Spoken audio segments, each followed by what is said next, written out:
Okay, so let's jump right in. I want you to imagine a book written almost 100 years ago that laid out a vision of the universe so different, so radical, that one of the greatest minds of the era told the author to basically lock it away for 1,000 years. Well, today we're unlocking that very book, Walter Russell's The Universal One. I mean, just think about that statement for a second. Those are the words of Nikola Tesla himself, speaking to Walter Russell. And it wasn't a critique, not at all. It was a warning. A warning that the ideas inside this book were so far beyond their time, the world just wasn't ready to hear them. So, you have to ask, right? What on earth was in this book? What kind of knowledge could be so advanced, so paradigm-shifting, that it was considered better off hidden? Well, that's exactly what we're going to explore. We're going to start with the story of this 1,000-year secret. This is the tale of a book that really did feel like it was beamed back from the future.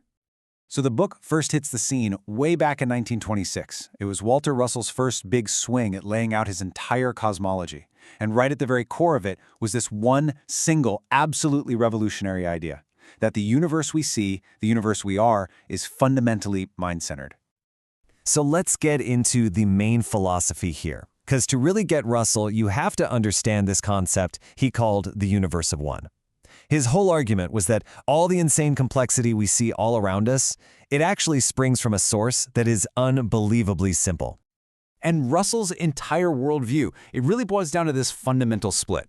You see, on one side, you've got the cause of everything. It's simple, it's unchanging, it's one.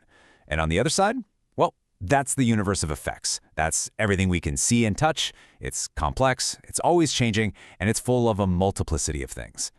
So the takeaway, the really critical piece, is this idea of universal oneness. It's the philosophy that everything, the stars, the planets, you, me, we're all just different, constantly changing effects of that one single unchanging cause. As he puts it, nothing is of itself alone. It's all connected. And Russell just lays it all out in this one powerful sentence. He says, there is but one universe, one mind, one force, one substance. I mean, that's it. That's the ultimate expression of his entire principle of oneness. So, if you're going to take away just one single thing from his whole philosophy, let it be this. The number one, the principle of unity. The idea that everything at its absolute core is just an expression of a single universal reality. But here's the thing, Russell wasn't just a philosopher. He took this massive idea of oneness, and he used it to try and create an entirely new blueprint for, well, for all of science. And he really went for it. I mean, this book lays out a complete rethinking of both physics and metaphysics. And one of the most incredible claims, especially for 1926, was his proposal for the transmutation of elements, the idea that you could literally change one element into another. The book is basically split into two parts. Part I, he builds this huge metaphysical foundation for everything else. He starts with his big idea of mind being the universal substance, and then he introduces these wild concepts, like his sex principle. And that wasn't about biology. It was about the balanced, yin-yang was positive-negative duality that he saw everywhere in nature. Then, in the second part, he takes all those big ideas and applies them directly to the physical world. And this is where he reimagines all of science.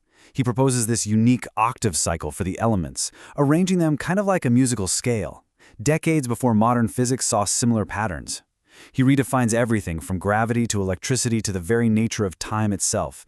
It is an incredibly ambitious piece of work. So all of this leads to a pretty important question, right?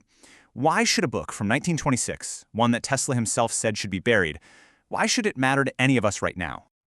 Well, the journey of this book has been fascinating. You know, after it was published, it pretty much fell into obscurity for decades, just like Tesla predicted. But today, it's finding a whole new audience. Scientists, thinkers, and just curious people are all starting to re-examine these ideas with fresh eyes. And I think the reason for this comeback is actually pretty simple. The book tries to do something we're all still trying to do today. It tries to unite spirit and science. It attempts to bridge that gap between spiritual cause and the scientific effects we can actually observe. And that's why it's now being seen as this historic and present/future treasure. It's not that it has all the answers, but it continues to shine a light on some of the biggest questions we can ask about the universe and about consciousness itself. Which kind of leaves us with one final big idea to chew on. What happens?